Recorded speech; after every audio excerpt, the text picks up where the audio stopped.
Did you know that African armies decisively defeated European powers before the 20th century? This isn't the narrative we often hear, but a deeper look reveals a complex and compelling story of resistance, innovation, and strategic brilliance. Today, we're diving into African battle history, exploring pivotal moments where the course of history was changed on the battlefield. Our journey begins far in the past, at the Battle of Zoma in 202 BC. Here, on North African soil, the armies of Carthage, led by the legendary Hannibal, clashed with the Roman Republic. Though outnumbered, the Romans, through tactical superiority and discipline, defeated Hannibal, ending the Second Punic War and shaping the future of the Mediterranean world. This battle is a powerful reminder that Africa has long been a stage for world-altering conflicts. Fast forward over 2 millennia to the colonial era, a period often portrayed as one of unchallenged European dominance. But this is a myth. The Gun War of 1880 to 1881 in southern Africa provides a crucial counter-narrative. Here, the Soto people, in what is now Lesotho, fought the Cape Colony. Against all odds, the Soto emerged victorious, preserving their independence and territorial integrity. This is one of the few instances where black Africans defeated colonial powers in southern Africa during the 19th century. The Anglo-Zulu War of 1879 is another complex example. The Battle of Unsung stands as a testament to Zulu military prowess. Using traditional tactics and unwavering courage, Zulu warriors inflicted a stunning defeat on British forces. While the British ultimately won the war through reinforcement and strategic adaptation, Unsung shook the empire and demonstrated the effectiveness of indigenous military organization against a technologically superior foe. But perhaps no victory resonates as powerfully as the Battle of Adwa in 1896. Here, the Ethiopian kingdom, under the leadership of Emperor Menelik II, faced the Italian Empire. With an army of around 100,000 soldiers, the Ethiopians decisively defeated the Italians, whose forces numbered between 20,000 and 25,000. This was the first major African victory over a modern European military power. It forced Italy to recognize Ethiopian independence in the Treaty of Addis Ababa and sent shockwaves across the world. The reality behind Adwa is more nuanced than the popular narrative of spears versus guns.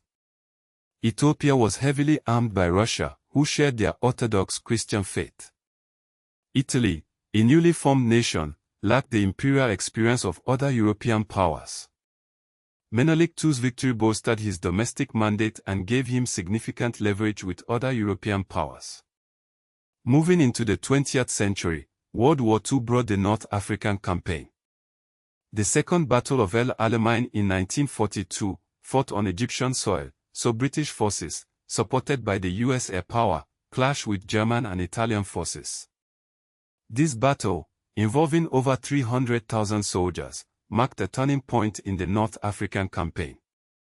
It's critical to note that despite being fought on African soil, African participation was minimal, highlighting how the continent was often a theater for external powers conflicts. The Siege of Tobruk and the broader Libya campaign also underscored the logistical challenges of desert warfare. In the post-war era, as independence movements swept across the continent, armed struggles became commonplace. The Mau Mau uprising in Kenya from 1952 to 1960 saw Kenyans fighting for freedom from British colonial rule. Similarly, the Algerian War of Independence, which raged from 1954 to 1962, was a brutal and protracted conflict against French colonial power. In Angola and Mozambique, armed resistance against Portuguese colonial rule continued for many years, demonstrating the determination of Africans to liberate themselves. But not all battles resulted in immediate independence. The Battle of Weweyanko offers a fascinating, lesser-known example.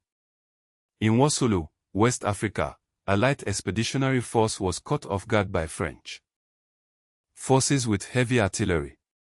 In an unexpected turn, African cavalry units outmaneuvered the French and routed them, contributing to France's decision to support further incursions into the Saharan West Africa. In contrast, the Italo-Ethiopian War of 1935 to 1936 saw a reversal of fortunes for Ethiopia. At the Battle of Mechu, 31,000 Ethiopian soldiers, including Haile Selassie's elite imperial guard, were defeated by 40,000 Italian frontline troops, plus 40,000 in reserve. This conflict highlighted how technological advancements and Italian military reorganization had shifted the balance of power. Even earlier, in the Napoleonic Wars, Africa was indirectly impacted. The British capture of the Cape Colony in 1806 solidified their control over critical maritime routes. French involvement in Egypt, including the Battle of Alexandria in 1801, aimed to establish a North African expansion base. These European conflicts created shifting alliances among African kingdoms, with local rulers strategically choosing sides based on power dynamics. The South African War of 1899 to 1902, sometimes called the Boer War, is a unique case. The conflict saw Boer victories at Magersfontein, Colesberg, and Stormberg during Black Week, with the Boers besieging Ladysmith, Mafeking, and Kimberley. Ultimately, the British won, annexing the Transvaal and Orange Free State republics. It's notable that this was a conflict between European settlers, rather than a colonial power versus indigenous populations. Adwa's victory became a symbol of African resistance and self-determination. Haile Selassie's role in the 1936 conflict and his subsequent League of Nations appeal influenced the Rastafarian movement and global anti-colonial sentiment. The independence wars tactics, such as guerrilla warfare and civilian mobilization, became models for subsequent African liberation movements and influenced the non-aligned movement during the Cold War. The Gun War's outcome preserved Basutoland's independence, creating modern Lesotho as a nation entirely surrounded by South Africa. These are just a few examples of how military outcomes shaped modern political geography. Post-independence African nations built their militaries partly on lessons learned from these conflicts, creating officer corps trained in both colonial and anti-colonial warfare. It's crucial to address the historiographical biases that often distort our understanding of these events. The Alamein narrative, often presented as an African battle, overlooks the minimal African combatant participation, creating a false impression of African agency in World War II. Limited documentation of smaller African victories and resistance movements, particularly in Portuguese colonial conflicts, also contributes to this distortion. Casualty figures for many colonial-era battles are often disputed, with African casualty counts frequently minimized in European historical records. Pre-colonial African military sophistication, exemplified by the Zulu, Ethiopian, and Wasolo forces, was often dismissed as primitive in colonial-era historiography. Finally, the Mau Mau uprising is often characterized as a terrorist insurgency in British colonial sources, while African sources view it as a liberation struggle, with casualty figures and atrocity allegations remaining contested to this day. Understanding these battles is more than just recounting military history. It's about recognizing African agency, resilience, and strategic innovation in the face of immense challenges.